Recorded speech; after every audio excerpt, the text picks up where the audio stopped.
Buenas noches, hermanos, ¿cómo están? Bien. Me da gusto, hermanos. Han sido varios años de planeación de todo esto, porque ese es el resultado, hermanos, de varios años en la Roja, estudiando. Bueno, han sido varias semanas. Esta es nuestra octava clase y última clase en este curso acerca del Espíritu Santo. Y hoy vamos a ver un tema muy importante, que es el tema del Espíritu Santo y los dones. Bueno, primero vamos a ver qué es esto de los dones.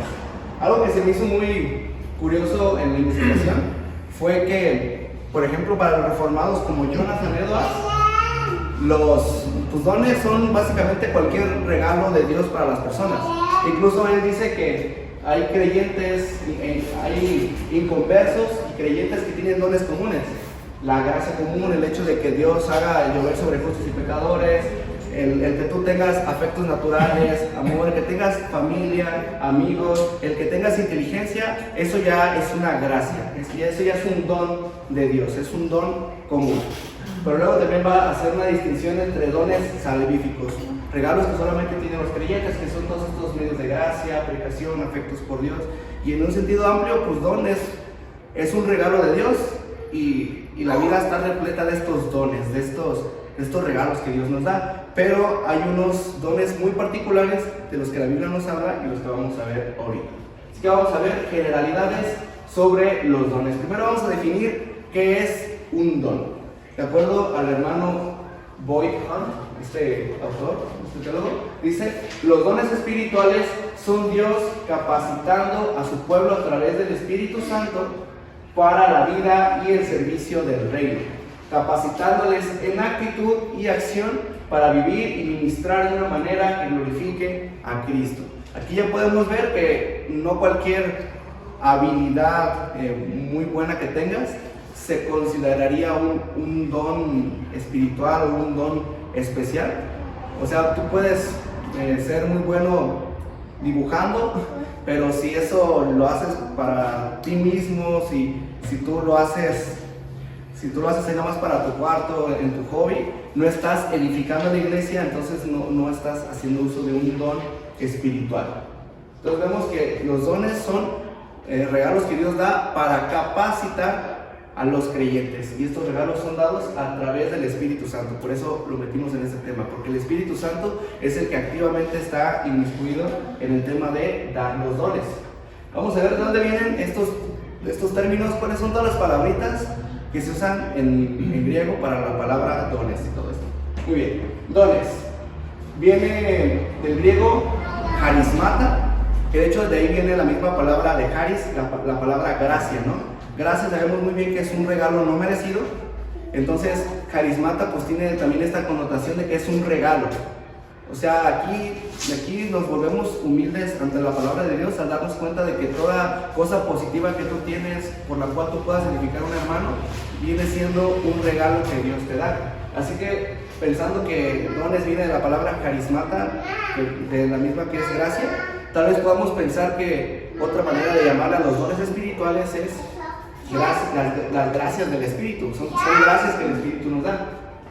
Otra palabra que se traduce como dones espirituales es la palabra neumática, que de hecho simplemente significa cosas espirituales, no está refiriéndose a don espiritual, pero los traductores le ponen dones espirituales porque sienten que está en el contexto, pero es una palabra más amplia. Esta palabra de neumática simplemente se refiere a todo lo que tenga que ver con lo espiritual, relacionado al espíritu. Vemos que también se habla de diaconía, diaconía, como si lo leemos en otro tipo de griego, que son los ministerios, así como los diáconos, las personas que sirven, esos también son regalos. El hecho de tú servir en un ministerio es un regalo de Dios.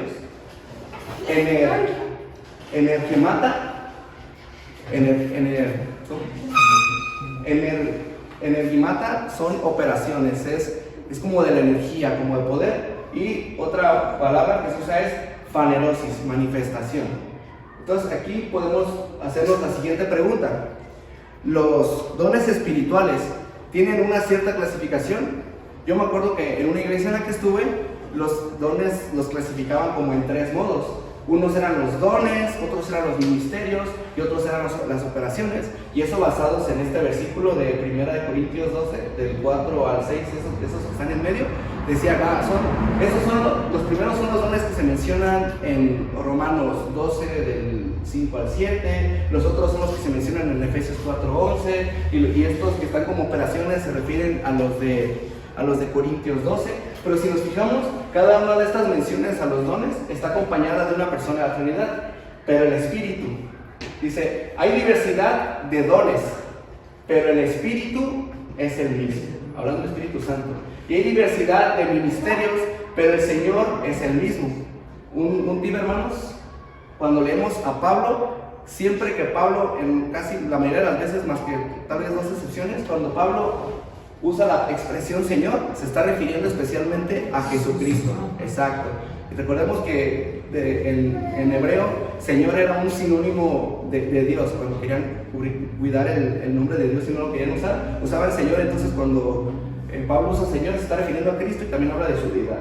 Y después dice, ya hay diversidad de operaciones, pero Dios, y cuando Pablo usa el término Dios, particularmente suele referirse a Dios Padre. Pero Dios, que hace todas las cosas en todos, es el mismo. O sea, los dones, ministerios, operaciones son una misma realidad. Son simplemente maneras de llamarle a todos los regalos que Dios nos da, y vemos que son dados por la Trinidad misma. Entonces, de estos términos no podemos hacer una distinción de categorías, que si unos son dones, otros ministerios, otras operaciones. Simplemente están hablando de diferentes maneras de ver las mismas manifestaciones. Uno te habla de que es un regalo, otro te habla de que esos mismos regalos son para servir, y otra palabra te dice que esos regalos que son para servir se muestran a través de ciertas funciones, de ciertas manifestaciones, de cierto poder, pero están refiriéndose a lo mismo. Y también otra palabra que se usa es manifestación. O sea, cuando se habla de manifestaciones también son los dones, y también se está hablando de esta característica de que son algo visibles, y se dice que son dados por el Espíritu. Y aquí es donde les digo que se usa la palabra neumática, que se traduce como dones espirituales, pero en realidad habla de cosas espirituales. Pero entonces podemos decir que no hay, en este aspecto, en estos versículos, no hay una distinción. Simplemente se refiere a regalos que da el Espíritu Santo en general, según la voluntad del Espíritu Santo, que son para ayudar a la iglesia. Y vemos que la Biblia nos da varias listas. Nos da Romanos 12, 6 al 8, estos famosos 7 versículos: profecía, servicio, enseñanza, exhortación, repartir, dirigir y hacer misericordia. 1 Corintios 12 nos da esa larga lista, que es donde vemos como más, ahorita los vamos a ver, más dones que parecen más milagrosos, parecen más espectaculares. Efesios 4:11 nos da estos dones que nos hablan de ciertas funciones. O sea, el don no es que la persona sea el don de apóstol, sino que el apostolado, la función de realizar ese apostolado, ese es el don. Y 1 Pedro 4:11 nos habla de que hay dones que son hablados y hay dones que son sirviendo, que son moviéndose de otras maneras. Y lo mismo que con los frutos del Espíritu Santo, estos dones, estas listas no pretenden ser exhaustivas. O sea, Pablo no te está dando una clase sistemática de todos los dones que existen en el mundo. Por ejemplo, yo creo que en Romanos usa 7 por ser como el número perfecto, y siente que con eso es necesario para explicar lo que quiere dar a entender. En 1 Corintios 12, pues está usando dones que se veían en Corintio y que son los que llamaban la atención, y que es donde quiere abarcar su tema después Pablo. Vemos que en Efesios está hablando de los que enseñan en la iglesia, y Pedro como que lo dice, lo deja sencillo entre hablar y servir. Por eso yo creo, incluso podría pensar que aunque aquí no hay un don de consolación, por ejemplo, así como muy específico, no hay como don de consolar al hermano, yo creo, perdónenme mi herejía personal en este caso, que podría haber alguien con el don de consolar al hermano, ¿no? O sea, no creo que debamos cerrarnos a que solamente estos son maneras de pronunciar los dones que una persona puede desarrollar, recordando que dones, estas capacidades que Dios te da para servir en la iglesia y para glorificar a Dios. Vemos que estas las otorga el Espíritu Santo y por eso las estamos metiendo en este curso. El Espíritu Santo decide, 1 Corintios 12:11, pero todas estas cosas las hace uno y el mismo Espíritu, distribuyendo individualmente a cada uno según su voluntad. Y aquí también tenemos recordando los argumentos a favor de que el Espíritu Santo es una persona. Vemos que el Espíritu Santo tiene voluntad y Él decide a quién entrega los dones. Y los dones tienen un propósito, no son nada más por más. Su propósito es para la gloria de Dios. Nos dice 1 Pedro 4:11, el que habla, que hable conforme a las palabras de Dios. El que sirve, que lo haga por la fortaleza que Dios da, para que en todo Dios sea glorificado mediante Jesucristo, a quien pertenecen la gloria y el dominio por los siglos de los siglos. Amén. Si esa habilidad, particularidad que tienes no te hace glorificar a Dios, pues no es un don, o tal vez es un don, pero no lo estás usando de la manera en que Dios quiere que lo utilices. Vemos que otro es para la edificación de la iglesia, ayudar a que el evangelio se expanda, a que tu misma iglesia llegue a una mayor madurez. Dice, así también ustedes, puestos que anhelan dones espirituales, procuren abundar en ellos para la edificación de la iglesia. Si tú quieres dones para motivos egoístas, simplemente para que vean que canto más bonito, para que vean que soy mejor en tal cosa, no los estás usando correctamente. Para capacitar a los santos a la hora del ministerio, dice, y él dio a algunos el ser apóstoles, a otros profetas, a otros evangelistas, a otros pastores y maestros, a fin de capacitar a los santos para la obra del ministerio, para prepararnos para la edificación del cuerpo de Cristo, como habíamos visto, y para servir a otros. Si tu don no te lleva a servir, algo mal ahí. Según cada uno ha recibido un don espiritual, úselo sirviéndose los unos a los otros como buenos administradores de la gracia multiforme, de la multiforme gracia de Dios.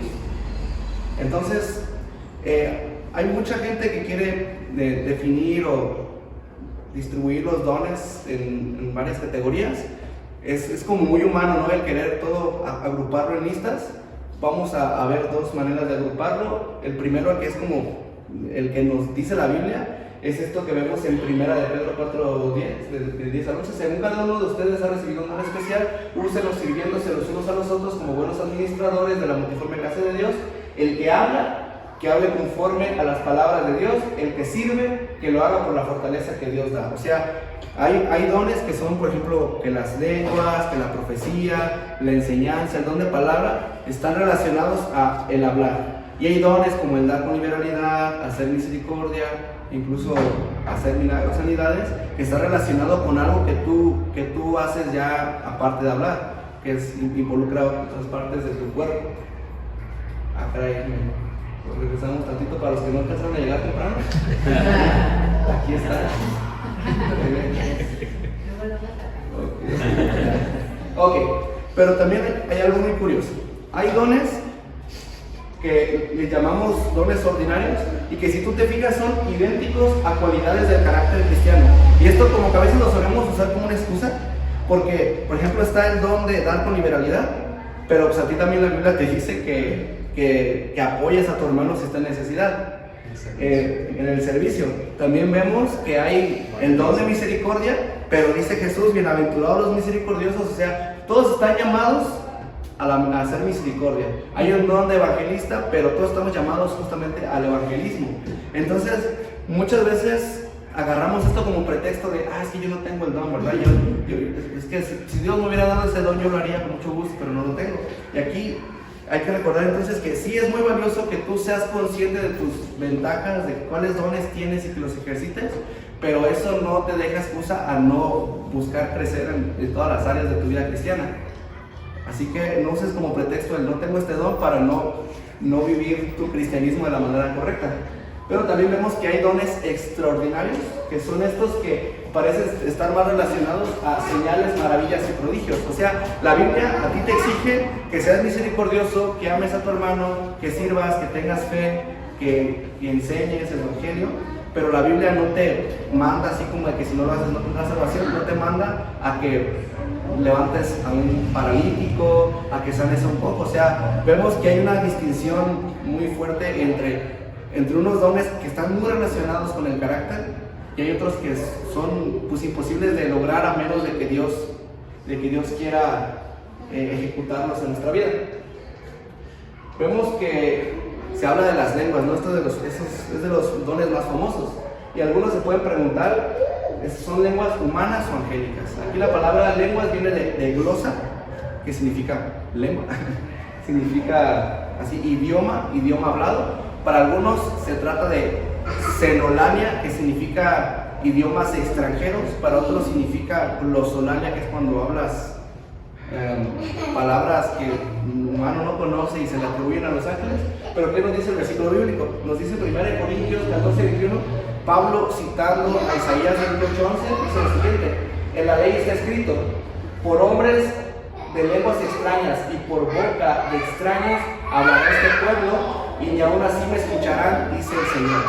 O sea, este versículo nos está diciendo que estas lenguas son humanas, porque justamente el hecho de que hubiera manifestación de lenguas en la iglesia primitiva era para mostrar que el evangelio había llegado a los gentiles. Era un tipo de juicio hacia los cristianos, hacia los judíos que rechazaban el evangelio, y Dios estaba demostrando que también había gentiles entre el pueblo. También recordemos que en Hechos 2 se nos dice que esas lenguas son humanas. ¿Cómo sabemos que las lenguas de Hechos 2 son humanas? Porque pues la gente les entendía en su propio idioma. Vemos que Pablo dice esto en 1 Corintios 13: si yo hablara lenguas humanas y angélicas, pero no tengo amor, he llegado a ser como metal que resuena o címbalo que retiñe. Entonces de aquí muchos sacan entonces sí hay lenguas angelicales, pero ¿cuál es el detalle? No sé dónde. Esa es la luz de por allá. Ok. No sé. Ok. Pero ¿dónde está el detalle, hermanos? Pablo en el capítulo 12 y 14 está hablando acerca de los dones, pero ahí en medio, como un paréntesis, está hablando del tema del amor. Y lo que quiere mostrar Pablo en este capítulo es exclusivamente el hecho de que el amor es superior a todos los dones. Entonces él hace una hipérbole, está exagerando. Si yo hablara lenguas humanas y aún incluso angélicas, pero no tengo amor, de nada soy. ¿Cómo sabemos que está exagerando? Porque otros versículos, el siguiente versículo dice: aún si yo tuviera la fe para mover montañas, aún si yo entregara mi cuerpo para ser quemado. O sea, está usando un lenguaje claramente exagerado para decir: aún si yo tuviera lo más grande de todos los dones y no tengo amor, de nada me sirve. Entonces entendemos que se trata de una hipérbole. Por ahí pues está la postura también de que en el tiempo de Pablo sí creían, los que leían por ejemplo el libro de Enoch y esto, la literatura que había en ese tiempo, que sí existían lenguas angélicas. Yo busqué como los versículos que hablaran de eso en estos libros, pero no vi algo como muy concluyente. Solamente son especulaciones. No hay como un versículo muy firme que diga, de estos escritos apócrifos, que muestre a un ángel hablando en lenguas o algo así. Ya luego lo explicamos un poco más ya a la salida. Ok. No metemos tanto en eso. Ok, también está el don de profecía. Viene de profetía, que significa, un profeta es un portavoz de Dios. Eso pasaba mucho en el Antiguo Testamento. Cuando la nación de Israel estaba en pecado, Dios levantaba una persona para hablar al pueblo de Dios y regañarlos por sus pecados. Ahora nosotros ya no experimentamos eso, de este juicio de Dios, pero sí pasaba mucho en la iglesia primitiva que los profetas o exhortaban o animaban, consolaban. Vemos que dice Jeremías 1:9: entonces el Señor extendió su mano y tocó mi boca, y el Señor me dijo: yo he puesto mis palabras en tu boca. El profeta que habla está hablando en nombre de Dios, y por lo tanto esa palabra básicamente es palabra de Dios. Es algo muy importante. La profecía no era lo que se le ocurriera a cualquier persona. Era sumamente importante el grado de autoridad que tenía la palabra del profeta. ¿Qué pasó con el tiempo? Para algunos, a través de la historia, esto se volvió sinónimo de predicar. Entonces algunas veces puedes ver en algunas prédicas que te dicen: pues aquí la profecía vamos a entenderlo nosotros para nuestra época actual, que profecía es el que predica. Tú tienes el don de profecía si eres bueno predicando. Pues yo creo que es querer acomodar algo que Pablo no estaba pensando, solamente para hacerlo actual. Entonces no estoy de acuerdo con que usemos el don de profecía como para convertirlo en predicación. Y vemos que había mucha profecía en el tiempo de la iglesia primitiva. como ya habíamos visto, 1 Tesalonicenses, no apaguen el espíritu, no desprecien las profecías, antes bien examinarlo todo cuidadosamente y retengan lo bueno. O sea, sí había mucha profecía, por eso se les dice Pablo, antes de desechar cualquier profecía, primero estén atentos a ver si es de Dios y no limiten todas las profecías, porque van a haber algunas que sí son del Espíritu Santo. Entonces estas profecías eran mensajes espontáneos y comprensibles a la congregación para su edificación o ánimo. Ahí se me va, si no se puede tirar acá. Muy bien, pero ahora sigue una pregunta, pero ¿siguen vigentes todos estos dones hasta hoy? Y aquí es donde muchos se agarran de las greñas y se pelean, ¿no? Hay varias posturas, bueno, hay dos posturas, bueno, hay más, hay como 4 posturas. Está que los continuistas, cesacionistas moderados, que para mí ya son continuistas, que los de la tercera ola y que los carismáticos, pero vamos a encerrarlo en 2 grandes grupos. O crees que todos están vigentes hoy, o no crees que todos están vigentes hoy. Cesacionistas y continuistas. Los cesacionistas son los siguientes. Un cesacionista el término viene de cesar, de que ya cesaron algunos. Cesacionista. Un cesacionista es alguien que cree que ciertos dones espirituales, generalmente de naturaleza más abiertamente sobrenatural, más milagrosos, más como llamativos, dejaron de ser otorgados por Dios a la iglesia a finales del siglo I, o de forma más gradual a lo largo de los siguientes siglos. Los cesacionistas no niegan que Dios aún pueda realizar milagros ocasionalmente, como la sanación física. Sin embargo, no creen que el don espiritual de los milagros o el don de la sanación se otorguen a los creyentes hoy en día. O sea, vemos que en el Antiguo Testamento había alguien que recibía el don de sanidades, como los apóstoles, y ellos sanaban. O sea, vemos el caso de este paralítico que estaba en la puerta de la hermosa del templo y le dice a Pedro, oye, sáname. Bueno, no, le pide dinero más bien. Y Pedro le dice, no tengo dinero ni plata, yo lo que quiero es romper la piñata. Nada, se crean, bueno. Mi historia era para captar su atención. No tengo oro ni plata, pero lo que tengo te doy y lo sana. O sea, fue algo de la voluntad de Pedro sanar a Jesús. Bueno, o sea, vemos que es voluntad divina, pero vemos que es algo que Pedro tenía. Pedro poseía este don. Vemos que cuando tienes el don de dar con liberalidad, no creemos que de repente viene sobre mí el don y lo hago y ya luego se va el don y luego viene. No, el don está ahí, lo posees. Entonces, aquí el argumento cesacionista o la postura cesacionista no dice que Dios no haga milagros hoy, que es lo que muchos le critican, ¿no? Es que ustedes no creen que Dios haga milagros. O sea, sí hace milagros, pero ya no hay personas que posean el don de hacer milagros o de hablar en lenguas o de dar profecías. Y del otro lado tenemos a los continuistas, que su nombre, como podrán darse cuenta, se refiere a que todos los dones continúan. Por eso continuista. Un continuista, por el contrario, es una persona que cree que todos los dones del Espíritu siguen siendo dados por Dios y por lo tanto están activos en la iglesia hoy en día y se debe orar por ellos y buscarlos. Aunque aquí hay un poquillo de trampa, porque hay un don que los continuistas no creen que todavía esté, que es el don del apostolado. Bueno, siempre va a haber gente que sí cree que todavía hay apóstoles, pero un continuista más serio, académico, no cree que todavía haya el don del apostolado.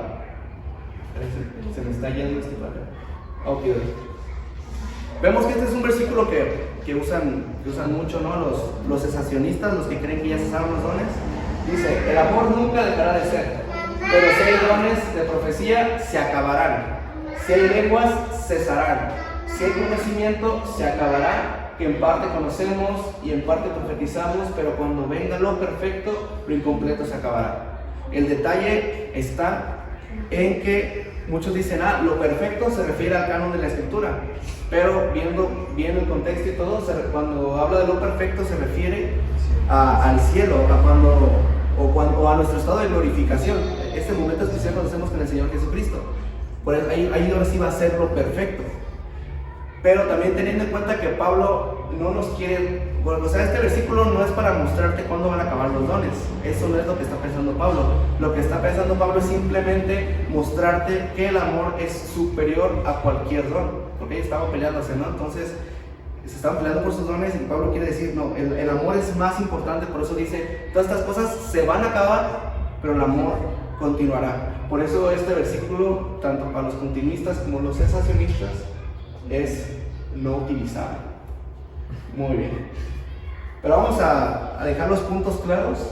¿En qué estamos de acuerdo las dos posturas? Muchas veces nos peleamos con un muñeco de paja, o sea, pensamos en la postura del otro y le inventamos que cree ciertas cosas y atacamos esas invenciones y pensamos que terminamos ganando el debate, pero no es así, solamente atacamos una caricatura, atacamos algo que en realidad la otra persona no creía. Obviamente en ambas posturas va a haber gente equivocada con algunas otras cosas, pero vamos a ser honestos y equilibrados e imparciales. Todos creemos en la autoridad bíblica. Muchas veces a los que creen que todavía existe el don de profecía, por ejemplo, se les dice, es que ustedes no creen que la Biblia tenga autoridad porque todavía creen en la profecía, pero no, o sea, eso no tiene nada que ver el que haya profetas con no creer en la autoridad bíblica. También todos creemos en la suficiencia de la Biblia, esto lo vamos a ver un poquito más adelante. O sea, no podemos atacar a un continuista de decirle, es que tú no crees que la Biblia es suficiente para ti. No, sí creen, hay que aceptarlo. Todos creemos en la soberanía de Dios y este es un ataque que a veces le hacen a los cesacionistas. Es que tú limitas a Dios, tú no quieres que Dios haga milagros, pero hay un cesacionista dice, no, o sea, yo sí creo que Dios hace milagros y creo que Él es soberano para hacer lo que quiera, pero creo que la Biblia me muestra que esto ya no sucede, pero sigo creyendo que Dios es soberano. También eso de que creemos que Dios hace milagros, o sea, el hecho de que alguien tenga don de milagros o que ya no tengan dones de milagros no significa que los milagros ya no existan. Todos creemos que en un Dios que sana. Seguimos aquí en la reunión de oración orando por las sanidades. Entonces, esto también es otro ataque al cesacionismo. Es que tú ya no crees que Dios sana. No, que sí creo que Dios sana. Lo que ya no creo es que haya hacedores de sanidades. Todos creemos en el Espíritu Santo. También es que tú encierras al Espíritu Santo, tú no crees al Espíritu Santo, esta iglesia está muerta, esta iglesia está fría. No, sí creo en el Espíritu Santo, pero ya yo por la Biblia creo que ya el Espíritu Santo no se mueve de esta manera. Ok, todos creemos en la necesidad del Espíritu Santo. Sí, el Espíritu Santo es necesario, está en tu salvación. Llevamos todo un curso de por qué el Espíritu Santo es necesario. Entonces, no tiene nada que ver. Estamos todos de acuerdo en que el Espíritu Santo es necesario. Esto les digo porque a veces, tanto de un lado como de otro lado, se atacan, ¿no? Todos creemos en los dones del Espíritu Santo. O sea, sí, el que no creas en algunos no significa que todos los demás ya están cancelados, ¿no?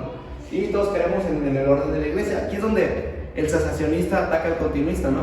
Es que ustedes son una iglesia bien desordenada, ustedes hacen lo que quieren, pero el hecho de que unas iglesias crean en el continuismo, que todos los dones están vigentes, pero que hagan desorden, no significa que todo el continuismo está equivocado. Por ejemplo, nosotros somos protestantes cristianos, bueno, así nos llaman los hermanos, los primos católicos romanos,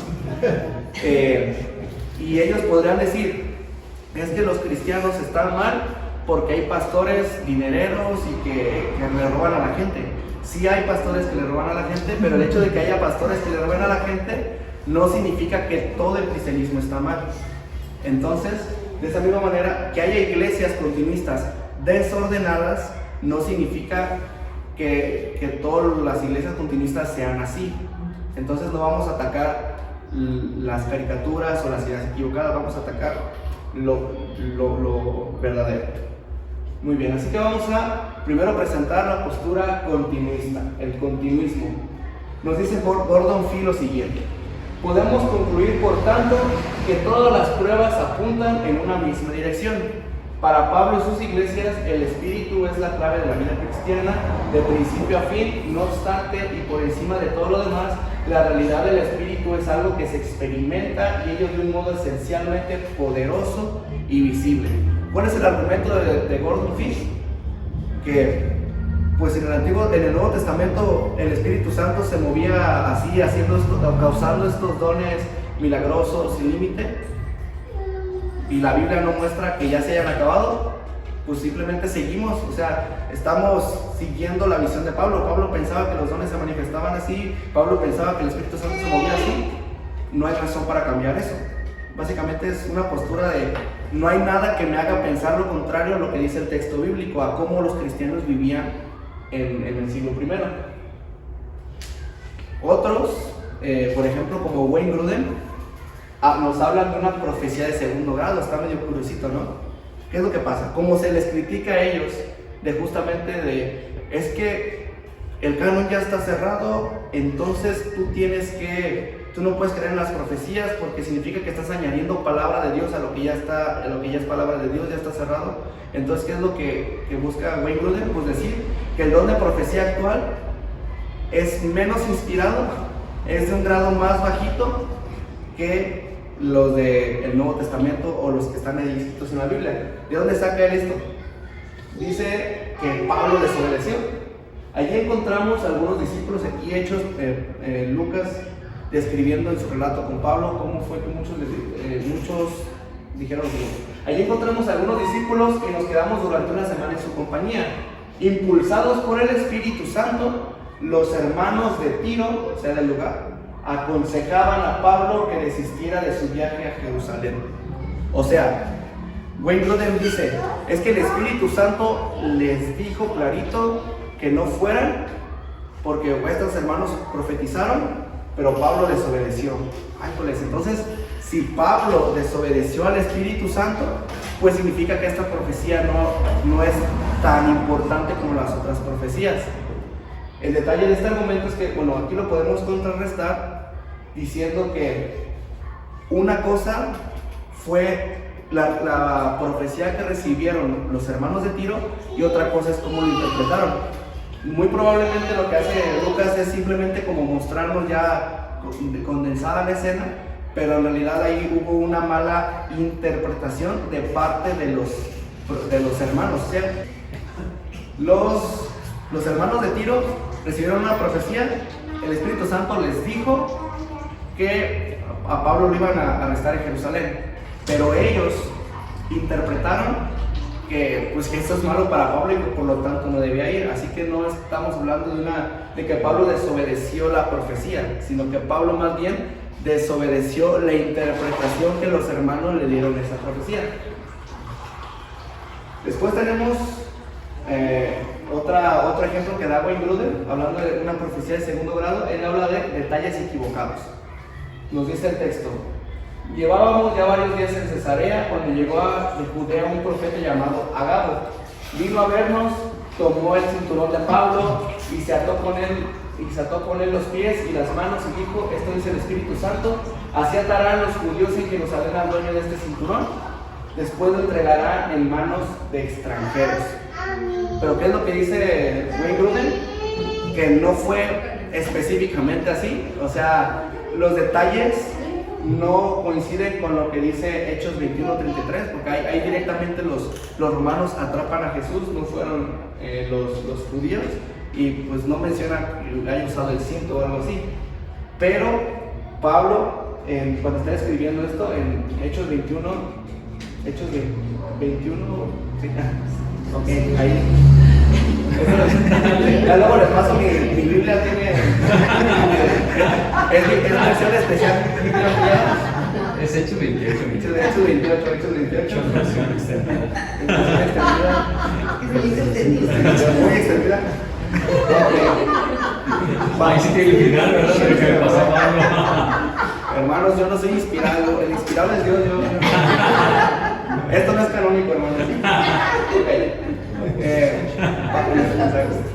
Pablo, aunque los detalles parecen no coincidir, pero Pablo lo interpreta como que sí ocurrió la profecía tal cual. Pablo lo interpreta igual. Esto dice el Espíritu Santo: así atarán los judíos en Jerusalén al dueño de este cinturón, después lo entregarán en manos de extranjeros. Y Pablo, cuando está hablando de su historia, dice: me arrestaron en Jerusalén y me entregaron a los romanos. O sea, para Pablo sí se cumplió la profecía. Entonces aquí también nos habla de que a veces, aparte de que Agabo hizo una profecía dramatizada, no es que tú tienes que tomar todos los detalles al pie de la letra, sino Agabo quiso darle un mensaje espiritual y ese mensaje se cumplió. Y ahora van a decir, bueno, entonces, ¿estás atacando el continuismo con esto? No, hermanos, porque yo creo que el argumento de Wayne Grudem no es bueno, pero sí hay otro argumento que me parece mejor, que es el de la profecía inspirada no canónica. Y vemos que en el Antiguo Testamento pasa lo siguiente: pero Josafat dijo, no queda aún aquí, este es rey, no queda aún aquí algún profeta del Señor para que lo consultemos. Y el rey de Israel dijo a Josafat, todavía queda un hombre por medio de quien podemos consultar al Señor, pero lo aborrezco, porque no profetiza lo bueno en cuanto a mí, sino lo malo. Es Micaías, hijo de Imla. Pero Josafat dijo, no habla el rey así. Okay. Aquí vemos que hay un hombre llamado Micaías, que había profetizado varias veces en contra del rey, pero esas profecías no las tenemos en la Biblia. Solamente pues, tenemos la que se va a mencionar en este capítulo después de Primera de Reyes, pero todas las demás profecías no estaban. Y de hecho el Antiguo Testamento nos muestra que había muchos profetas, pero todas esas profecías pues están perdidas. Aparte, en el Nuevo Testamento también tenemos profecía que no está en la Biblia. Vemos justamente con el tema de Agabo, Hechos 11:27, pero por aquellos días unos profetas, o sea, no solamente Agabo, eran más personas, descendieron de Jerusalén a Antioquía, y levantándose uno de ellos, llamado Agabo, y habló de esta parte, ¿no? Lo que ya habíamos mencionado. O sea, el hecho de que había profetas significa que ellos profetizaron, y si profetizaron, dijeron cosas que no están escritas en la Biblia. Entonces, no necesariamente todo lo que diga un profeta tiene que estar escrito. Entonces, este es un argumento fuerte a favor del continuismo, porque el sensacionista dice, pero es que tú, si hay una nueva profecía, tú la tienes que pegar a la Biblia. Pero aquí el continuista dice, no necesariamente, porque una cosa es que algo sea inspirado y otra cosa es que algo sea canónico. Y a lo mejor el sensacionista puede decir, pero es que en ese tiempo el canon todavía no estaba cerrado, ya se cerró. Y el continuista puede decir, bueno, ya se cerró, pero siguió sin agregar esas otras profecías. Entonces el hecho de que no estén todas las profecías no significa que no puedan existir. O sea, puedes tener profecías fuera de la Biblia, y la Biblia lo demuestra. Otro argumento también está el fundamento histórico. Por ejemplo, Justino Mártir afirmó, los dones proféticos permanecen con nosotros incluso hasta el presente. O sea, ahí Justino decía que ahí andaban profetizando. Tertuliano critica a Marción, un hereje, es lo único que necesitan saber de este hombre. Como Elías en el monte de Carmelo, desafiando a su Dios a predecir cosas futuras y manifestar los secretos del corazón, interpretar lenguas y profetizar, antes de afirmar que todas estas señales provienen de mi lado sin ninguna dificultad. O sea, él también como que estaba diciendo, vamos a demostrar cuál es el Dios verdadero. Tú dices que tu visión de Dios está equivocada, a ver, muéstramelo con milagros y te voy a mostrar los milagros que aquí tengo. Entonces ese es un argumento a favor del continuismo. El mismo Charles Spurgeon, que de hecho Charles Spurgeon era sensacionista, o sea, no creía que todos los dones siguieran vigentes, pero dice este dato muy interesante: en una ocasión, mientras predicaba en el salón, señalé deliberadamente un hombre en medio de la multitud y dije, hay un hombre sentado allí que es zapatero, mantiene su taller abierto los domingos, estuvo abierto el sábado pasado por la mañana, cobró 9 peniques y obtuvo una gran ganancia de 4 peniques. Su alma está vendida a Satanás por 4 peniques. Entonces, el hombre, ya no puse todo el texto, pero el hombre sí le cayó el 20, le cayó el penique de que, es el Robert del que está hablando. Y efectivamente, lo que se mencionaba aquí se cumplió. Entonces, el hermano ya la siguiente, pues ya sí cerró el domingo. Y dice Charles Spurgeon que eso le llegó a pasar como unas 12 veces en toda su vida, que de repente mencionaba a alguna persona y eso y daba una palabra y se aplicaba a esa persona. Entonces aquí hay unos puntos claves a mencionar. La experiencia contemporánea. O sea, hay muchos, como les digo, hay muchas personas que dicen tener los dones del Espíritu Santo y eso, pero hay mucha falsificación. Pero hay gente más seria que sí dice tener los dones. Por ejemplo, Craig Kinner, un académico muy importante pentecostal, pues él dice que tiene el don de lenguas y él en su oración personal ora en lenguas. Otro punto para el continuismo es que dice, no se afirma en el Nuevo Testamento que los dones se fueran a retirar. O sea, Pablo nos hubiera dicho, oigan, les aviso que de aquí en unos cuantos años ya no van a haber dones milagrosos. Y otra pregunta que hacen los continuistas es, ¿hay acaso dos etapas distintas en esta nueva era, la era apostólica y posapostólica? ¿Que no se supone que es simplemente la era de ya, pero todavía no? O sea, ¿por qué dividimos esta nueva era, este nuevo pacto?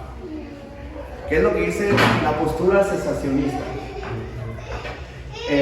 Sam Walton, en su libro Continuará, que lo pueden conseguir gratis en Chapel Library si lo piden, así en la página luego les paso cómo conseguirlo, ahí lo tengo para que lo vean. Él argumenta a favor del cesacionismo y dice que como los apóstoles son fundacionales, solamente hay apóstoles en la época de la iglesia primitiva, y de hecho también los continuistas creen que solamente hay apóstoles en la iglesia primitiva. Entonces él dice, ahorita ya no hay apóstoles, y como el ministerio apostólico estaba ligado a los profetas, pues tampoco hay hablantes en lenguas, porque las lenguas estaban muy relacionadas a la profecía. Porque dice Pablo que si alguien habla en lenguas pero no hay un intérprete, pues mejor que se calle, porque si lo interpreta, pues puede dar palabra a la iglesia, puede dar básicamente una profecía a la iglesia. Entonces, pues, si no hay hablantes en lenguas y todos estos están relacionados con los milagros, pues tampoco hay hacedores de milagros. O sea, el hecho de que no hay profetas, no hay apóstoles, hace que ya no pueda haber todo lo demás. Por ejemplo, ¿qué es lo que dice Richard Gaffney Jr., que también es un gran cesacionista? Él establece lo siguiente: estos dones milagrosos están muy relacionados con la fundación de la iglesia, y tú un fundamento no lo puedes poner dos veces. Ahorita tenemos, por ejemplo, a dos arquitectos y les podemos preguntar, ¿cuántas veces se pone el fundamento en una casa? David, ¿cuántas veces se pone el fundamento en una casa? Una vez, tres. La que reprobó una vez, así. El arquitecto dice una vez. El otro arquitecto, para dar fe y legalidad, dice la Biblia que en boca de dos testigos. ¿Cuántas veces se tiene que poner un fundamento? Muy bien, me certificado. Tenemos, fíjense, tres, o sea, aquí no vamos, tenemos hasta para tres opciones para ver qué nos dicen. Una, ¿cuántas veces se pone? Para cotejar. Una. Jimmy, ¿cuántas veces se pone el fundamento? Una. Que tres arquitectos nos dicen se pone solamente una vez. Entonces, vemos que la Biblia nos dice en Efesios 2:20, están edificados sobre el fundamento de los apóstoles y profetas, siendo Cristo Jesús mismo la piedra angular. O sea, solamente hubo durante la fundación de la iglesia el fundamento de los apóstoles y los profetas. De hecho, vemos uno de los requisitos para ser apóstol era haber visto al Señor y haber sido enseñado por el Señor. Vemos que el caso de Pablo es un caso especial. No estuvo entre los discípulos, pero sí vio al Señor, y pues el Señor también lo instruyó. ¿Y qué vemos después? Que los dones y los milagros están íntimamente ligados a este fundamento. Con todo, se detuvieron allí mucho tiempo hablando valientemente, confiados en el Señor, que confirmaba la palabra de su gracia, concediendo que se hicieran señales y prodigios por medio de sus manos. Otro versículo, 2 Corintios 12:12. Entre ustedes se operaron las señales de un verdadero apóstol, con toda perseverancia por medio de señales, prodigios y milagros. O sea, el hecho de que sea un verdadero apóstol significa que también habían aparte de verdaderos apóstoles. Señales, prodigios. Ok, a ver, lo contrario a un verdadero apóstol, ¿qué es? Falso apóstol, exacto. Entonces, los falsos apóstoles no tenían estas señales, prodigios y milagros, pero los verdaderos apóstoles sí tenían estas señales. O sea, estas obras milagrosas daban fe y legalidad, así como hicimos ahorita nosotros a preguntarle a estos tres arquitectos, dimos fe y legalidad del fundamento. Aquí vemos que las señales daban fe y legalidad de que esta persona es un apóstol verdadero. Vemos el siguiente versículo, Hebreos. ¿Cómo escaparemos nosotros si descuidamos una salvación tan grande, la cual, después que fue anunciada primeramente por medio del Señor, nos fue confirmada por los que la oyeron? ¿Quiénes son los que la oyeron? Los apóstoles. Dios testificó junto con ellos, tanto por señales como por prodigios y por diversos milagros y por dones repartidos según su propio espíritu, su propia voluntad. Sinclair Ferguson da otro argumento. Dice, por supuesto, los argumentos del silencio no son sólidos. Vemos que ahorita Gordon Fee nos decía, bueno, pues es que para Pablo es clarísimo, el Espíritu Santo se ve muy visible en la vida de la iglesia. Y como Pablo no dijo lo contrario, entonces pues tenemos que seguirlo haciendo. Entonces ahí sí Sinclair Ferguson ataca y dice, los argumentos del silencio sí no son sólidos. No puedes decir que porque no se dijo algo significa que no esté ahí. Pero este silencio general, especialmente en las epístolas pastorales, escritas sin duda para regular la vida después de los apóstoles de la iglesia, parece expresar elocuentemente un cambio de orientación que ya ha tenido lugar desde la inmediatez de las lenguas y su interpretación hasta la enseñanza de la tradición apostólica. Es particularmente digno de destacar que las epístolas pastorales no anuncian la necesidad de regular el ejercicio de tales dones, como la profecía y hablar en lenguas. Hermanos, por ejemplo, si de repente Giovanni saliera de la iglesia por algún motivo que no quisiéramos que sucediera, Giovanni, antes de irse, nos tendría que decir, así funciona la aplicación para proyectar las prédicas, así funciona la aplicación para poner las diapositivas, así funciona para poner los versículos durante la prédica. Porque si se va y no nos da esa indicación, pues nos mete en un aprieto. Pablo, cuando escribe sus cartas pastorales, le dice a Timoteo, te escribo para que sepas cómo conducirte en la iglesia. Entonces, dices tú, bueno, Pablo, dame por favor un consejillo para cuando haya dones ahí en mi iglesia. Pero Pablo no dice nada. Pablo sí le dice qué hacer con los diferentes grupos, que las viudas, que los jóvenes, les dice pasconas y pastores, pero Pablo no habla de cómo interpretar las lenguas o cómo ver el tema de las lenguas. Entonces, si hubiera sido muy valioso que Pablo, o sea, si Pablo está pensando que estas cosas van a continuar, hubiera sido valioso que lo pusiera, pero no lo puso. Entonces esto como que nos hace pensar, entonces si no lo puso en sus cartas que eran para ver cómo iba a ser la vida de la iglesia, entonces lo más seguro es que ya no estaban sucediendo con la misma frecuencia, estaban desapareciendo. Vemos que también durante mucho tiempo en la historia de la iglesia, bueno, en la historia de toda la Biblia, no hubo muchos momentos que hubiera milagros así sorprendentes o hacedores de milagros más bien. Nosotros pues, vemos la Biblia y decimos, wow, esto está lleno de cosas sobrenaturales, ¿no? Pero hay historias, por ejemplo, la de Esther, que pues no tiene, solo vemos la providencia de Dios, pero no vemos milagros y esas cosas. Y vemos que los momentos de más eventos milagrosos o de dones milagrosos está, por ejemplo, con Moisés, con Elías Eliseo y en el periodo apostólico que incluye a Jesús y los apóstoles. Y vemos que estos eventos siempre coinciden con una presentación de un mensaje. Moisés tenía que llegar ante el pueblo, ante el faraón, ante el pueblo de Israel, sacarlos, pero para que le creyeran. ¿Qué es lo que hizo? Pues el tema de la serpiente, de la vara que se convirtió en serpiente, las señales que se hicieron en Egipto. O sea, Moisés venía con un cambio drástico para la vida de los israelitas que estaban en Egipto, y eso fue manifestado con señales. También Elías y Eliseo, que estaban en una época donde pues, la gente estaba en favor de otros dioses. Entonces estos milagros muestran el Dios de Israel es el único Dios verdadero a comparación de esos otros dioses a los cuales ustedes están yendo. Y bueno, Jesús viene con este cambio total de hablar de este nuevo pacto, cómo su muerte hace un cambio diferente. Entonces, si esto hubiera sido solamente por palabras, Jesús se hubiera quedado como una persona que pues simplemente habla y dice que Él es el que vino a hacer el cambio, pero pues eso lo puede decir cualquiera.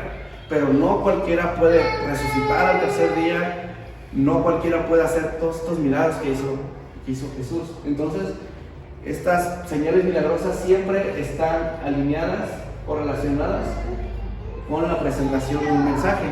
Y los continuistas dicen, bueno, pero también hubo momentos en que hubo milagros o que hubo eventos como más extraordinarios fuera de estos grandes momentos, pero bueno, eso confirma que justamente son escasos y muy muy esporádicos y con fines muy particulares, muy específicos. Y el argumento histórico, o sea, todos tienen argumentos históricos, ¿no? O sea, los continuistas dicen es que la historia nos muestra milagros, pero por ejemplo este hermano, bebé campo de guerra, Billy Warfield, Benjamin, su segundo nombre está medio dificilillo, pero es Warfield, y él escribió un libro llamado Milagros Falsificados. Es como de 1880 y tantos el hermano, o sea, él ya está un poco grande, en su tiempo todavía no había fotos a color, estaba grande, bueno sí, ya está con el Señor. Bueno, les comento, muchos lo critican su libro porque dicen, pues sus argumentos solamente son históricos, no lo demuestra con la Biblia, pero bueno, no era su objetivo demostrar con la Biblia sus argumentos, su objetivo era simplemente enfocarse en la historia. Y él más bien dice que todas estas cosas no son verídicas, o sea, lo que encuentran los continuistas, él dice, todos estos testimonios no son de la persona que obraba el milagro, sino, pues yo conozco una persona por allá que hace ese milagro, ¿no? O por ejemplo, hay un señor llamado Neobasilio o algo así, en los primeros siglos de la iglesia, que dice que hacía milagros, pero los testimonios de esa persona datan 100 años después de esos milagros. Entonces dice, muchos de estos testimonios no creo que sean reales. También durante la época de la Reforma, pues los católicos se agarraban mucho los milagros. De hecho, ellos para poner a un santo, para canonizar a un santo, ocupan que se hayan realizado 2 milagros en nombre de esta persona. Entonces, los católicos dicen, nosotros tenemos milagros, ustedes no tienen milagros. Y pues ahí, por ejemplo, Calvino decía, pues nuestro milagro es que Jesucristo resucitó y con ese nos basta, no necesitamos más milagros. También con respecto a Charles Spurgeon, los autores cesacionistas dicen, bueno, pues pero Charles Spurgeon no tenía el don de profecía, simplemente fueron situaciones en que Dios le permitió profetizar, pero él no tenía el don, entendiendo que tener don de profecía es que lo mantengas contigo, así como mantienes el dar con liberalidad, sería como algo que es natural en ti. Y lo de Charles Spurgeon fueron momentos esporádicos, de acuerdo al argumento cesacionista. Ahora, ¿por qué no usar el argumento del canon? Porque muchos cesacionistas dicen, pues, si el canon ya está cerrado, con eso basta, no puedes tener profecías con el canon cerrado. Pero el detalle es que justamente como les hablé hace ratito, vemos que sí hay profetas que se salen de lo que está escrito en el canon, pero no hay profetas que se salgan de este paraguas apostólico. O sea, durante la época de los apóstoles, ellos estando vivos, ellos dando fe y legalidad de lo que sucedía en las iglesias, con ellos era seguro de existencia de estos profetas, porque cualquier cosa que ellos decían, bueno, podía ser consultada por los apóstoles. Por eso es mejor no tanto enfocarnos en el canon cerrado. Bueno, al menos a mí no me convence mucho el argumento del canon cerrado, pero creo que es más válido el argumento de este fundamento apostólico. Así que hermanos, ¿qué aprendimos hoy? Algunas generalidades referentes a los dones espirituales, la postura continuista, la postura cesacionista. Sergio, ¿qué postura debemos de creer? Creer la que tú quieras, hermano. Ya están grandes, ya están agradecidos para hacer lo que quieran. Como un viejo dicho de allá de la roca, haz lo que quieras, al cabo siempre haces lo que quieres. Así que ¿para qué te digo? ¿Para qué necesito hablar?